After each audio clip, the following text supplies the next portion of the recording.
everybody, it's Elizabeth from Apr Astrology at alpusastrology.com.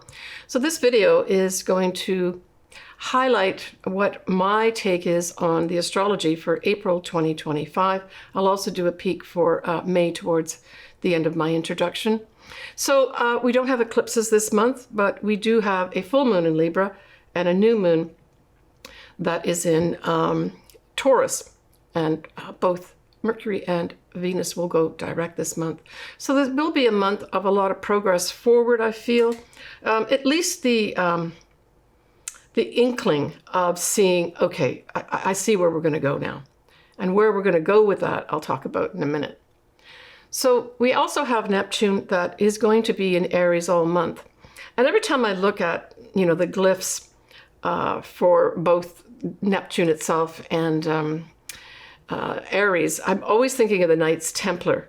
And so it has that element to it when we have this Neptune, which is many ways ideologies in Aries, right? A big sort of movement forward. Aries is very military-like as well because it's ruled by Mars.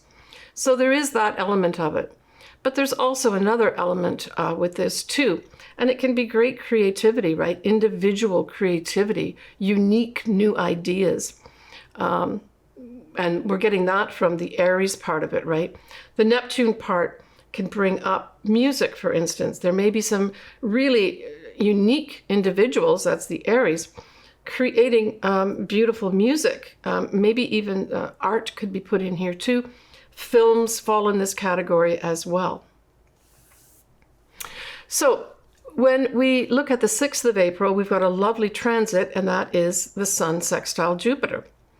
And so this is a great day to get together with friends, for instance. It's also a great day to grow new ideas. So if you want to pick a day, say out of the month, that would be ideal to start something new or to maybe bring in some initiatives with other people. That 6th of April is going to be really good for you. And of course, these days that I'm going to be giving you really fall into Pacific time, right? So that's a really great thing to have. We also have the next day on the 7th of April, we have Mercury now going direct at 26 Pisces, 50 minutes. And this may be a day when secrets come out. That's the first thing I thought of when I saw this Mercury going direct. And just to let you know the background of how I think about that, Mercury is about communications of any sort, right? It's also our thoughts too. Some people forget that. But the Neptune part can be, say with this, going retrograde, a Mercury retrograde in Pisces can actually be hidden things being hidden from you. Well, now with Mercury going direct in Pisces, those secrets are going to pop out. So expect that day, either individually or collectively, right, on the world stage. Now, the other thing about this degree of 26 Pisces is, if you recall last year in September 2024, we had our first Pisces eclipse, and it was at 25 Pisces. So I'm just thinking that if there's been a delay from something, say you did in September, something was brought to light, maybe even something ended, a culmination of some sort, this Mercury going direct at that same degree point may bring some facts to light for you that have up to now either not been clear or were kind of shrouded in some secrecy of some sort, or just hidden from view. That's what I got with that Mercury going direct at that degree point, so close to the eclipse last September 2024.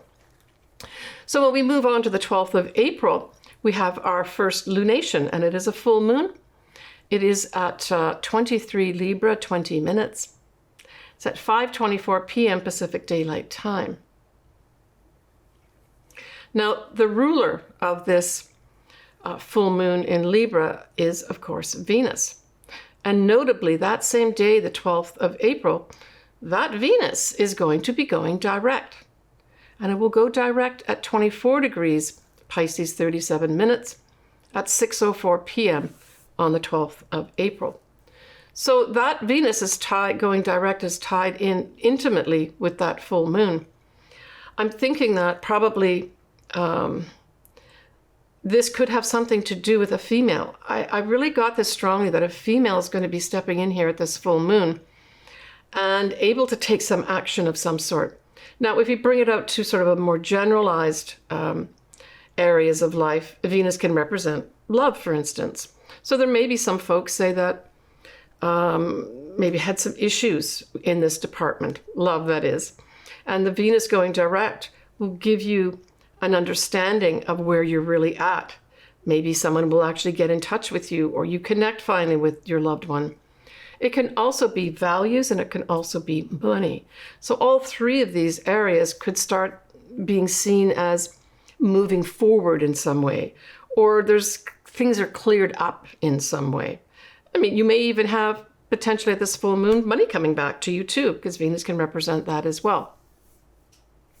Now, it is at that 24 Pisces 37, so you really need to look at those degree points in your own chart to see if you may be affected by this or not.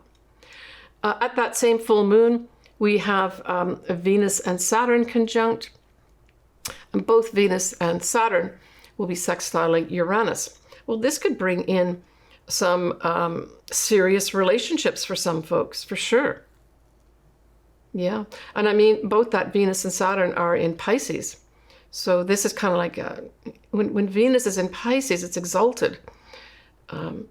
Pisces is seen as, or Neptune, which rules Pisces, is really seen as the higher octave of Venus. So this full moon for some folks could be bringing in, even though it's a full moon, some kind of ideal love of some sort, right? Or maybe a soul mate type thing. And it may come in unexpectedly because we've got that sextile with Uranus. It's almost like sudden opportunities to have some real tangible love in your life. But it can also be sudden tangible opportunities to make some money, right? We have also sextiling Uranus, we will have Mars. And that just is sudden opportunities to move forward. Yeah, action, lights, camera, action time. We have the Sun conjunct Chiron. And along with that, Mars sextiling Uranus, Mars will also be trining the North Node. I see that as a very positive thing. This full moon could bring in some clear actions and maybe ideas regarding where our future destiny is. That type of thing, right? Now, the moon will widely trine Jupiter at this time. So this is positive energy, basically, growth in emotional types of things, right?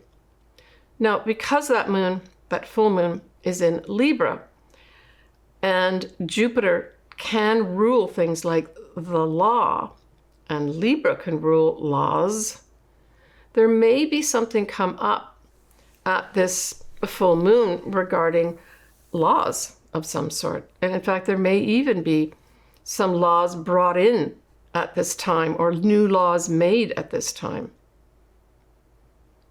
The law itself may favorably step up here and do something very positive. We have Pluto in a wide sextile to Neptune, and this kind of configuration is going to be on and off for a little while too.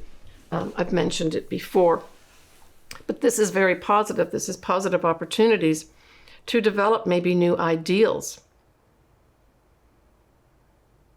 Powerful positive opportunities to use Neptune as a positive force with regards to music, sculpture, the film industry. These may all be up for some kind of positive transformation. And this may come through, unique individuals coming to light here that have not had their time to shine. Now we have this huge lineup on this full moon of Venus, Saturn, the North Nodes, and Mercury, all in Pisces. And generally speaking, they're all kind of conjunct within a few degrees. And so I really saw this as this full moon being with a group of people, a plan is put into effect for the future. That's what I got from this. Everything is going direct at this point as well. So, yeah, positive for that type of activity. Again, if you're planning for something where you have to get together with a group of people and come up with some kind of serious plan, let's just say with regards to money, because Venus can represent money too. This would be a good time to get together. What is the future of our money here going to be? And this can play out on a collective level too, right? But because we've got that influence of the sign Pisces, there's always this potential opportunity of deception coming in as well. Or at the very least, confusion. But it's a powerful setup with that Saturn sort of tempering everything and saying, let's make this real, for this to be turning out in a positive way, right? And, you know, that huge lineup that I just mentioned has Mars at 22 degrees of Cancer on this full moon, trining all these planets within a few degrees. And so this again says action, right? Movement forward with regards to getting serious about our money, getting serious about what's important for us, what is it we want to attract in for our future, and talking about it and taking action with the Mars. On the 19th of April, we have that Mars moving to Leo, right? Fire sign Leo. And so we have the Sun now squaring that Mars. So this can bring in frustrations, basically. Somebody wants to move forward. Now that Sun can represent an important male in the world. And the square to Mars says movement forward is delayed, or there's a challenge to moving forward with some plans. And because we're talking about that Mars now being in Leo, right, on the 19th of April, not in Cancer anymore, these could be viewed as edicts, right? I mean, Leo is seen as, you know, Leo the lion. It's seen as the royal sign, right? The king, the queen. But the king or queen is going to have some challenges here with regards to moving forward. There's a block that's going to happen on that 19th of April. So certainly if you've got these degrees, so we really are talking at about 0-1 degree here, right? That you should consider carefully not moving forward with stuff maybe that particular day if you've got these degrees. But then, so Mars stays in Leo for the rest of the month, right? So there's a big influence there of, there's a lot of pride associated with the sign of Leo as well. It's not necessarily a bad thing, but it can be blown out of proportion. Like, you know, what's that saying about, you know, too much power can be corrupt, that type of thing. I'm not giving the exact, but someone could put the exact phrase in there. But that, it can go as high as that, as pride gets blown up, right? There could be someone insisting on having their own way and not listening to anybody. You don't want to behave that way that day for sure. All right. We have then coming up here on the 20th of April, for those that celebrate Easter, that's it. It's on the 20th of April this year. So happy Easter to everybody. Now, when we look at Venus and Saturn, as we already talked about them being together in Pisces, they are exact in Pisces on the 25th of April. So this might be a day where you have practical considerations for love or money. It can also, though, be a day of creativity where you're able to put structure around something that's creative in your life too. But this can involve anything like music or an art project of some sort. Yeah. The only thing, the negative side of that, is that it can dampen the feelings of love, where you're looking more at how is this practical for me, right? The Saturn part says, is this love practical for me? And it's more taking a hard look at the love in your life potentially, right? But it can also have you taking a hard look at your own values, right? Maybe be even challenged by your own values. Are you valuing yourself as well? Can also bring in maybe some tap on the shoulder to say, are you taking care of your money here? Or are you spending too much? All right. When we come up now to the 26th, the 27th of April, there's a number of things going on, including a new moon in Taurus. So let's talk about that new moon in Taurus. The new moon in Taurus is at 12:30 p.m., that's Pacific Daylight Time, at 7 Taurus, 46 minutes. Now, the thing that's going with this, that starts on the 26th, but is also there on the 27th at that new moon, is we have that final setup of Mars in Leo opposing Pluto. Exactly. And so this day can, at the highest level, this can bring in some real aggressive, boastful, bullying-like tactics.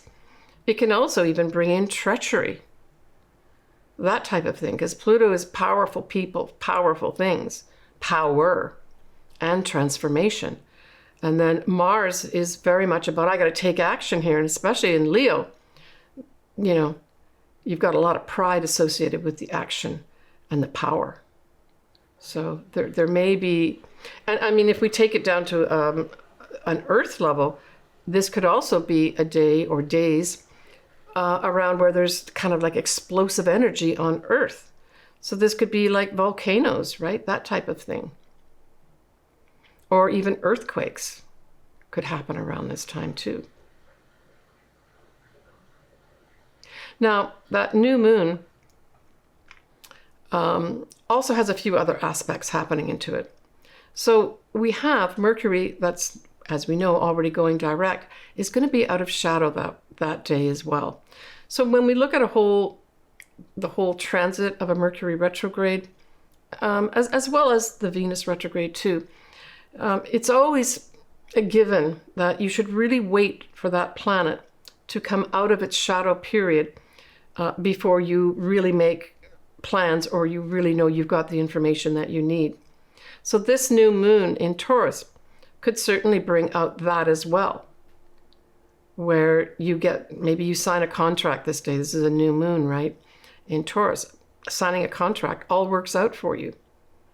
Good day to sign a contract, actually, or days following that. So any confusion that you may have had may now be cleared up around this new moon. The confusion could potentially be to do with contracts, a writing project. It could even be a confusion regarding your thoughts. You've not been able to sort them out, and now they start clearing up for you. But certainly communications that have gone awry, maybe in the previous month of March, now we see them being cleared up towards the end of April, around this new moon in Taurus. Yeah, I mean, I already spoke about that lineup in Pisces, but what's interesting at this new moon in Taurus is that lineup of Venus, Saturn, the North Node, and Neptune, is that Neptune will be in Aries at this point, right? So it seems to me that there's a slightly different setup here with regards to maybe things being made more real. Now I'm thinking, because Taurus and Scorpio can both kind of represent some financial things, I'm thinking that this new moon with the lineup of Venus, Saturn, North Node conjuncting Neptune in Aries, that there may be some new initiative with regards to our money markets that becomes more concrete, right? That Saturn makes it real, or something, real life stuff comes up about money, that this is the way it is. There's no more fooling around here. This is what's happening. And some new thing has to happen here with regards to our money.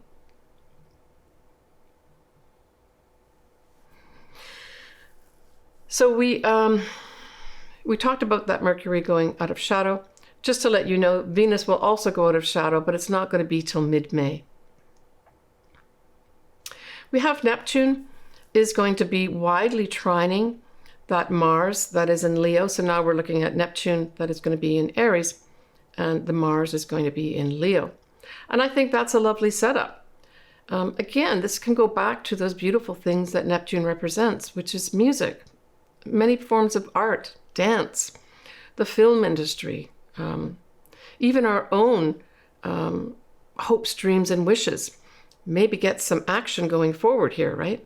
So if you do have something, say, around that 1 degree of Aries, and that Mars, which is at around 4 degrees of Leo, this may be a great day, this new moon in Taurus, to see some of your dreams moving forward.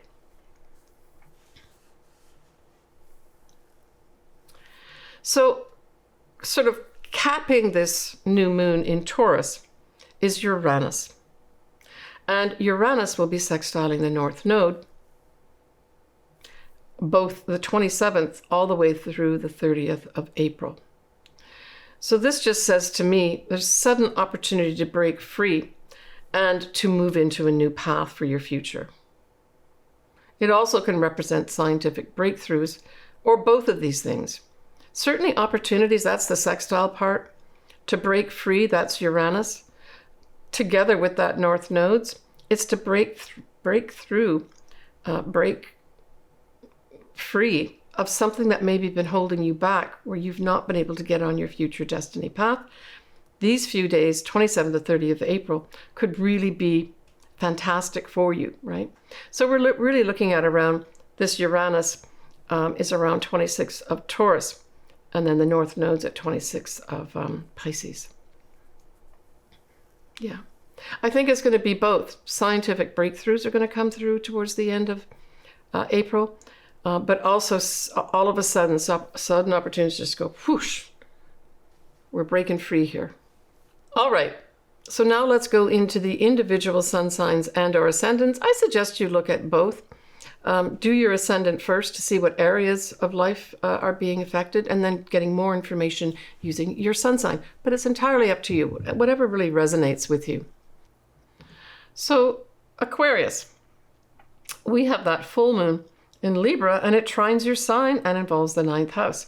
Well, straight off, this is an ending of some kind of legal wrangling for some Aquarians, straight off. And it'll be positive. It will be in your favor with the trine. It could also be the ending of maybe some really hard diplomatic type energy that you've been putting into something. Kind of finally ends. You don't have to do it anymore. But legal matters are featured by not only the sign Libra, where the full moon is in, but it's also featured by the house, the 9th house, right? So those stand out more than anything else, Aquarius. But it could also be that you finally get an opportunity to publish something.